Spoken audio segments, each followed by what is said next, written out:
that side. And now start thinking about how you're going to true it up. Which way you want to go.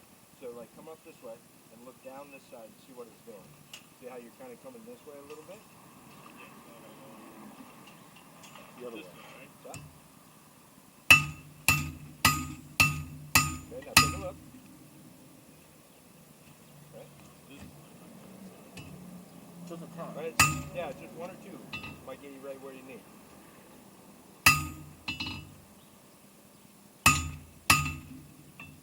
Alright. So then maybe one more whack on that side. Right?